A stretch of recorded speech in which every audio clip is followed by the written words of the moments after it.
یہ کہانی ہے 1960 کی۔ شانی کے ماں باپ تو تھے نہیں، لیکن چچا لوگوں نے پال پوس کر بڑا کیا تھا، پڑھایا لکھایا اور ڈاکیے کی نوکری پہ لگا دیا۔ گورنمنٹ کی نوکری تھی۔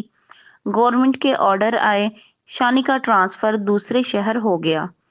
وہ شہر کافی دور تھا۔ شانی نے سامان باندھا، چچا چچی سے اجازت لی اور رخصت ہو گیا۔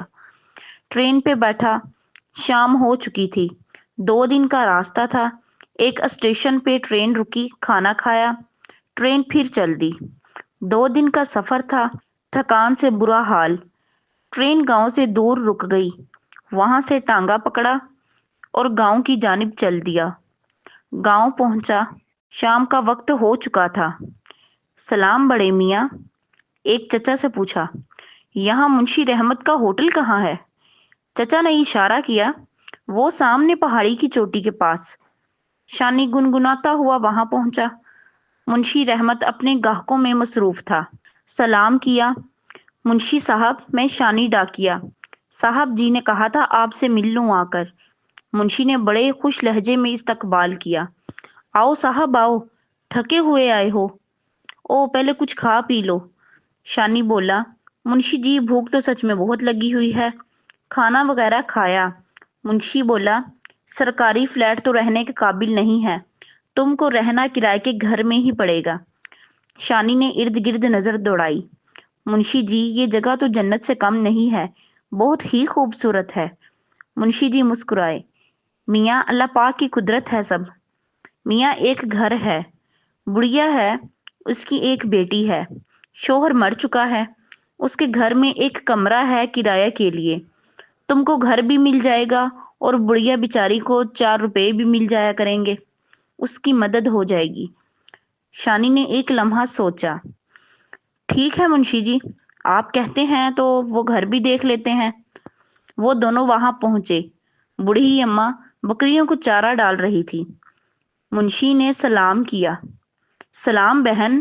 بوڑھی بی بی چارہ ڈالتے ہوئے، وعلیکم السلام۔ یہ کس کو لے آیا منشی؟ بہن ڈاکیا آیا ہے گاؤں میں، تمہارے پاس ایک کمرہ خالی رہتا ہے، تم اس کو رہنے کے لیے وہ کمرہ دے دو، بدلے میں تم کو کرایہ دے دیا کرے گا۔ بوڑھی نے اینک اتار کر شانی کی طرف دیکھا، پھر منشی سے آہستہ سے بولی، کم بخت، شکل سے مجھے چور ڈاکو لگ رہا ہے، میری جوان بیٹی ہے۔ نہ بابا نہ، میں نہیں رکھنے والی اسے۔ منشی مسکرا کر بولا، ارے بہن میری گارنٹی پہ رکھ لو، میں ہوں نا، لڑکا اچھا ہے، اچھے گھر سے ہے، فکر کیوں کرتی ہو؟ بڑھیا نے شانی کی طرف دیکھا، دیکھ لڑکے، میں 5 روپے کرایہ لوں گی، دے سکتے ہو تو بتاؤ۔ شانی ایک لمحہ خاموش رہا، پھر بولا، ٹھیک ہے مائی، 5 روپے لے لینا۔ چل آ تم کو تو تیرا کمرہ دکھا دوں۔ یہ رہا تیرا کمرہ، کھانا پکانا خود ہے تم نے، ہم تم کو کھانا نہیں دیں گے۔ شانی خاموش ہو گیا۔ ٹھیک ہے اماں، میں کر لوں گا سب۔ اماں چلی گئی۔ شام ہو چکی تھی، ہر طرف اندھیرا تھا۔ شانی کمرے سے باہر آیا، اماں کیا کوئی لالٹین ہے آپ کے پاس؟ کمرے میں بہت اندھیرا ہے۔ اماں نے آواز دی، دلدار، اے بخت ماری، کہاں مر گئی ارے؟ او دلدار، دلدار۔ کمرے سے باہر آئی، کیا ہے اماں؟ سامنے شانی کھڑا تھا۔ شانی کو دیکھ کر شرما سی گئی۔ ماں بولی، جا دوسری والی لالٹین اسے لا کر دے، اس میں تیل ڈال لینا۔ اوئے لڑکے، تیل کے 2 روپے نکال، جلدی کر۔ شانی آہستہ سے بولا، اماں دے دوں گا تیل کے پیسے۔ اماں غصے سے بولی، جو بھی آتا ہے اماں کو لوٹ کر چلا جاتا ہے، اب اماں کسی پہ اعتبار نہیں کرے گی۔ تو 2 روپے دے ورنہ لالٹین نہیں دوں گی۔ شانی نے جلدی سے 2 روپے نکالے، یہ لے اماں، تو لحاظ بھی نہیں کرتی۔ اتنے میں دلدار لالٹین لے کر آئی۔ صاحب جی چلیں، آپ کو کمرے تک چھوڑ آتی ہوں۔ اماں اپنے کمرے میں جا چکی تھی۔ شانی کا کمرہ گھر کے دوسرے جانب تھا۔ پرانے گھر بڑے اور کھلے ہوا کرتے تھے،